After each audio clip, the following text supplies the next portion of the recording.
before they were serial killers. Part 2. This is Aileen Wuornos. Aileen was born on February 29, 1956 in Rochester, Michigan. By all accounts, her childhood was especially heinous. Her father would kill himself in jail in 1969 while there for child molestation charges. Then she would be abandoned by her mother and given to her grandparents, her grandmother who was an alcoholic, and her grandfather who was violent and also sexually assaulted her brother too. Because of these assaults, she would actually get pregnant at 14 years old. Her grandmother would kick her out of the house after giving up the child for adoption. Aileen would turn to survival sex work while hitchhiking across America after she was kicked out.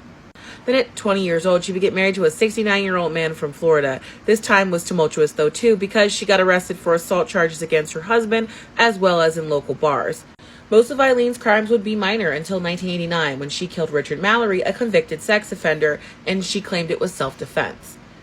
After that, she would go on to kill more men for the same reason. Serial Killer Quotes, Part 3, Aileen Wuornos. If you can't be a good example, be a horrible warning. I am a serial killer. I would kill again. To me, the world is nothing but evil, and my own evil just happened to come out because of the circumstances of what I was doing.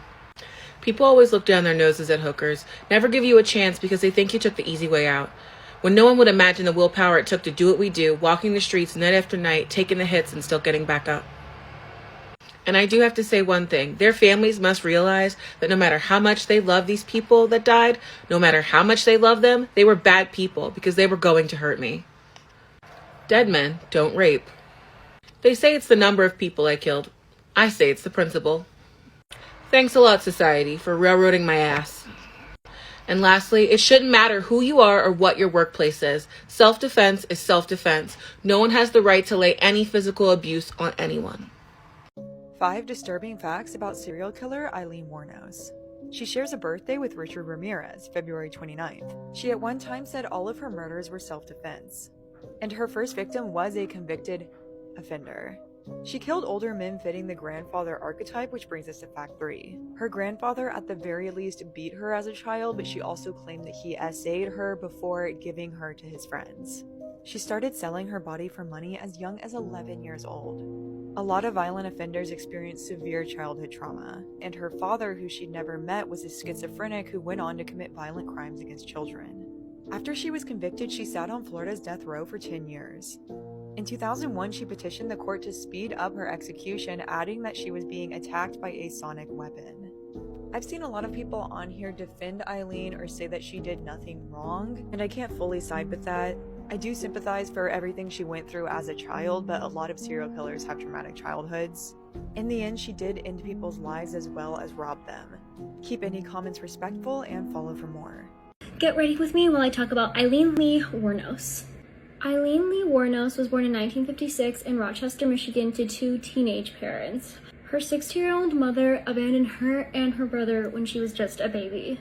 Her father, whom she never knew, was sent to prison for kidnapping and essaying a small child and would later unalive himself there. Wuornos was adopted by her maternal grandparents and was raised amongst aunts and uncles as though they were her siblings. She didn't find out who her real parents and siblings were until she was about 10 years old, when she found out during schoolyard gossip.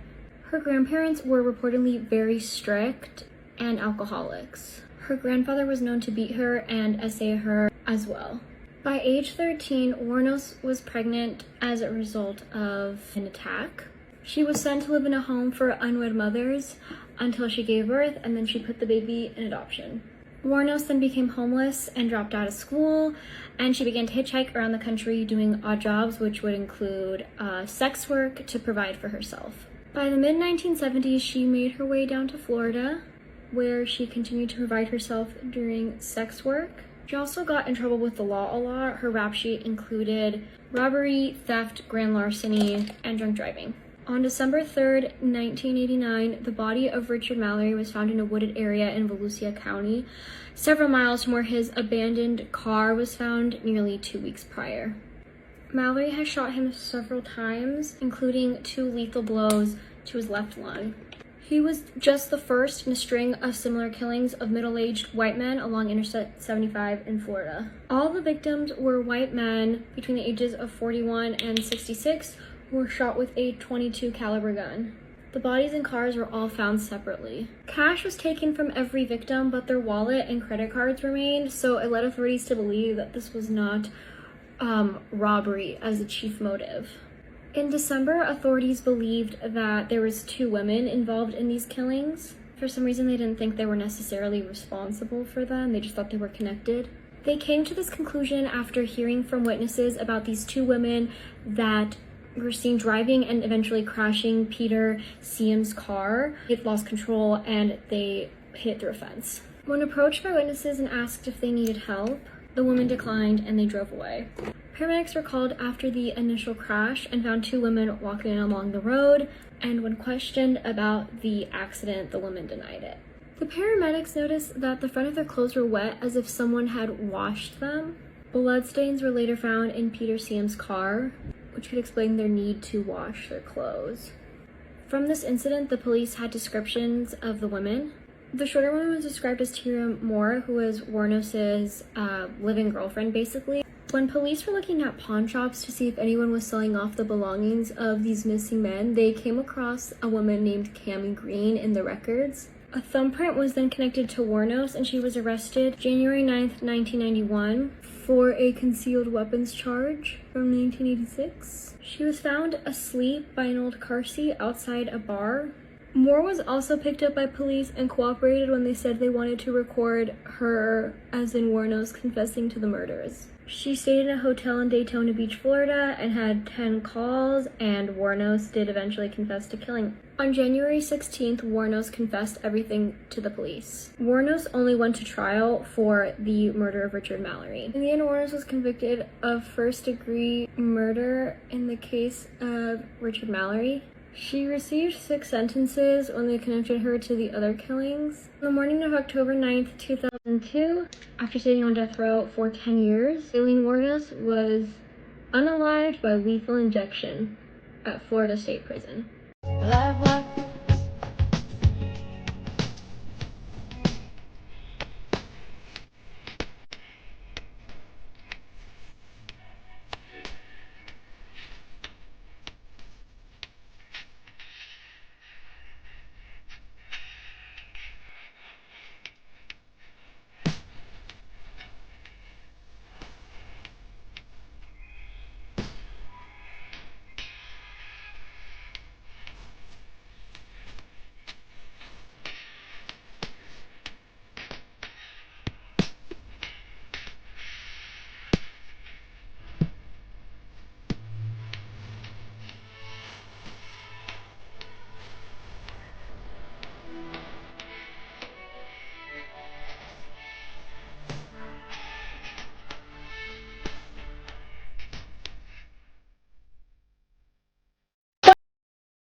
Let's say the cops were following you. Yeah. Let's say they were following you and they did everything that you're saying they did. Nonetheless, you killed 7 men. Yes, and you I'm did. asking you, what got you to kill the 7 men? And I'm telling you because the cops let me keep killing them, Nick. Don't you get it? Not everybody is killing 7 people. So there must have been something in you that was getting you to do that. Oh, you are lost, Nick. So I was a explain. hitchhiking hooker. Right. Running into trouble. I shoot the guy if I ran into trouble. Physical trouble. The cops knew it. When the physical trouble came along, let her clean the streets. And then we'll pull her in. But how That's come why. there was so much physical? No, I thought to myself, those men are out of control. I'm sick and tired of those men out there thinking they can control us and do whatever they damn well please with our bodies. You're all gonna get nuked. You don't take fucking human life like this and just sabotage and rip it apart like Jesus on the cross and say thanks a lot for all the fucking money I made off of you. And not care about a human being and the truth being told. Now I know what Jesus was going through. They've been trying to tell the truth, and I keep getting it stepped on. Concerned about if I was raped, I'm not giving you book and movie info. I'm giving you info for investigations and stuff, and that's it.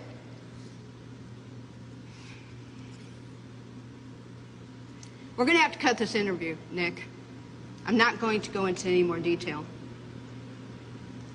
I'm leaving. I'm glad. Thanks a lot, society, for railroading my ass. Do you want to die? You want to? Oh, man, if I was to leave this planet, it wouldn't be no big deal to me, because this is a wicked, wicked world. Wicked world. The last time I'm going to say it. You have to kill Aileen Wuornos, because she'll kill again.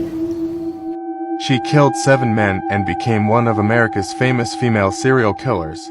Aileen Wuornos shot dead and robbed 7 of her male clients while working the streets. Wuornos claimed that her clients had sexually assaulted her or attempted to, and that all of the homicides were committed in self-defense. She was sentenced to death for 6 of the murders.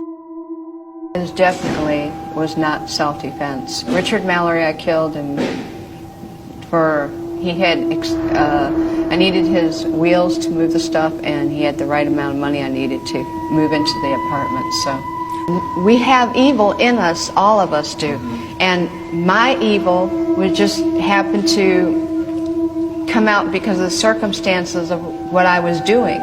Hitchhiking, hooking, on the road. I was a homeless person all my life. She died by lethal injection.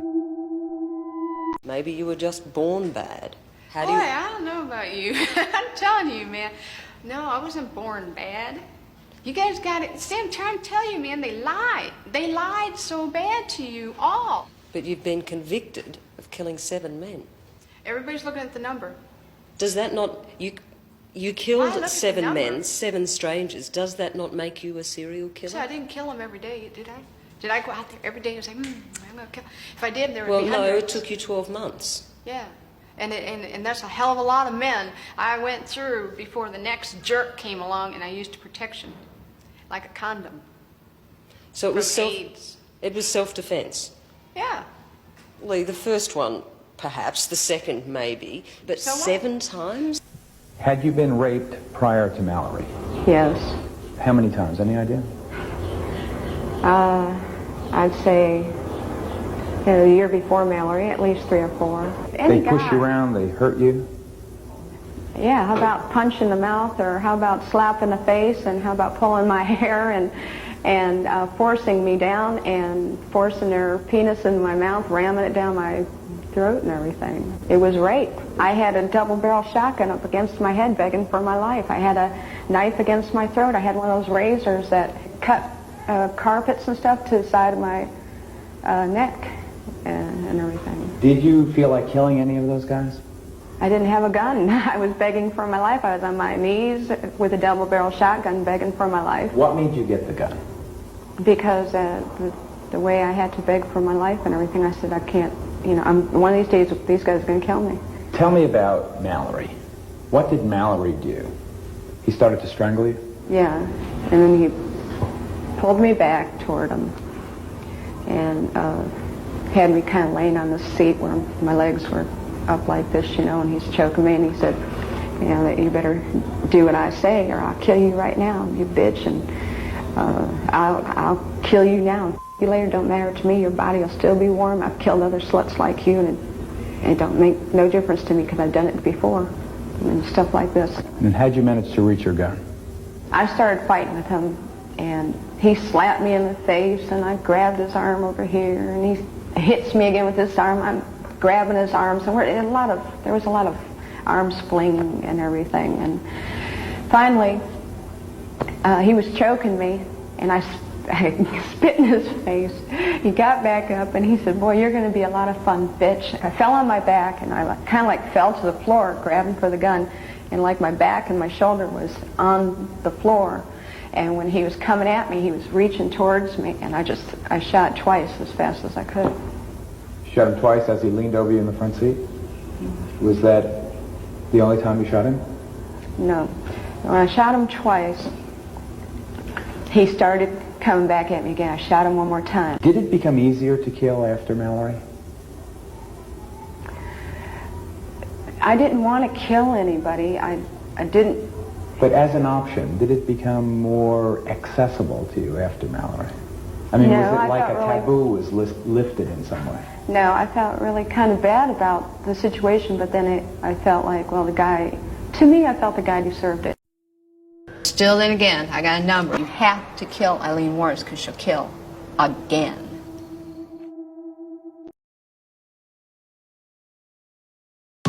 I am Aileen Wuornos, also known as the Sunset Strip Slayer or the first female serial killer. I was born on February 29, 1956 in Riviera Beach, Florida. My mother was an alcoholic who abandoned me, and at 14 I was raped and delivered a baby before I went to live in the streets. Eventually, I turned to prostitution to make ends meet. It wasn't long before I started killing my clients because of their behavior towards me and my need for money. I was eventually caught and was convicted of 7 murders. I killed those men. I'm competent, sane, and I'm trying to tell the truth. I'm one who seriously hates human life and would kill again. My name is Aileen Wuornos, and I was an American serial killer who gained infamy for my crimes in the late 1980s and early 1990s. I was convicted of killing 7 men in Florida between 1989 and 1990. I engaged in sexual activities for money during this time and claimed that my killings were in self-defense against men who had attempted to sexual assault or harm me. My background was marked by a troubled upbringing, including allegations of abuse and involvement in criminal activities. My first known murder occurred in 1989, when I killed a man named Richard Mallory. I then continued my spree by targeting men I claimed had either roped or threatened me. My modus operandi often involved luring men into secluded areas before shooting them. The media attention surrounding my case was significant due to my status as a rare female serial killer and my claims of self-defense.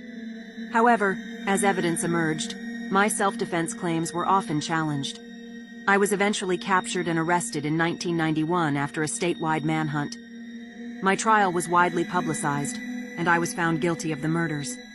In 2002, I was executed by lethal injection in Florida. My case sparked debates about mental illness, trauma, and the death penalty. Some supporters believed I was a victim of abuse who acted out of desperation, while others saw me as a cold-blooded killer. My life story has inspired books, documentaries, and films, including the movie Monster, in which Charlize Theron portrayed me. My complex background, the circumstances surrounding my crimes, and the controversy surrounding my case continue to intrigue and provoke discussions about the nature of crime, justice, and mental health. So what do you think? Was I really a monster?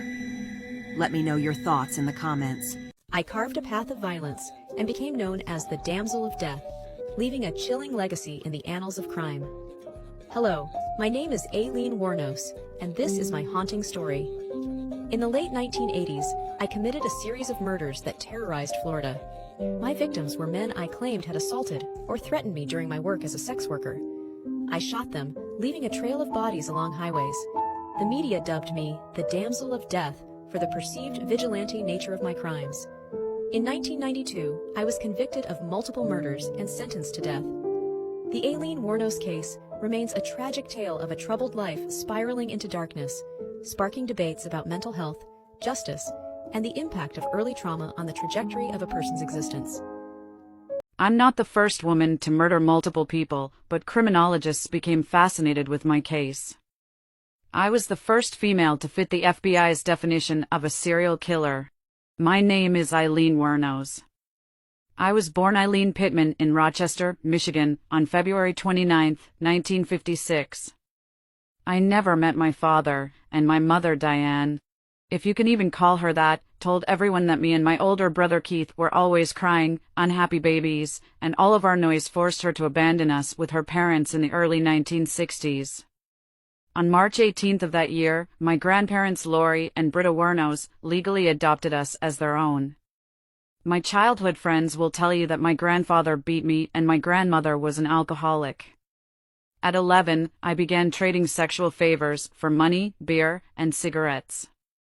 My early criminal career started in Colorado in 1974. I was arrested in Jefferson County, Colorado, for driving under the influence, disorderly conduct, and firing a .22 caliber pistol from a moving vehicle. I was later charged with failure to appear in court. I started hitchhiking shortly after and made my way to Florida. In 1976, I met 69-year-old yacht club president Louis Gratzfell and got married that same year. I was still getting into confrontations and fights and even hit my husband with his cane. He got a restraining order on me after that. Around 1986, I met Tyria Moore, a hotel maid, at a Daytona gay bar. We moved in together, and I supported us with my prostitution earnings. I was head over heels for that woman. I killed my first victim, Richard Mallory, in November 1989. He was a convicted rapist who I killed in self-defense. There were several others, but in 1990 the murder of Walter Gino Antonio was what led to my downfall. Probably didn't help that I kept my victim's car, but hey, it was a nice car. I was apprehended on January 9, 1991. In total, I was suspected of at least 7 murders and sentenced to dying in 4 of the 6 cases that I confessed to the police. I still maintain that most of my admitted killings were performed in self-defense. I was resisting violent assaults by men who I solicited while working as a prostitute. I didn't know any of my victims. They were all middle-aged or older men who stopped to pick me up as I hitchhiked on the Florida highways. All of them were killed due to multiple gunshots. I was brought into the death chamber on October 9, 2002, and put to death by lethal injection. I was the 10th woman in the United States to be executed since the Supreme Court lifted the ban on capital punishment in 1976, and the 2nd woman ever executed in Florida. I still stand by my innocence. Those men were pigs and deserved it.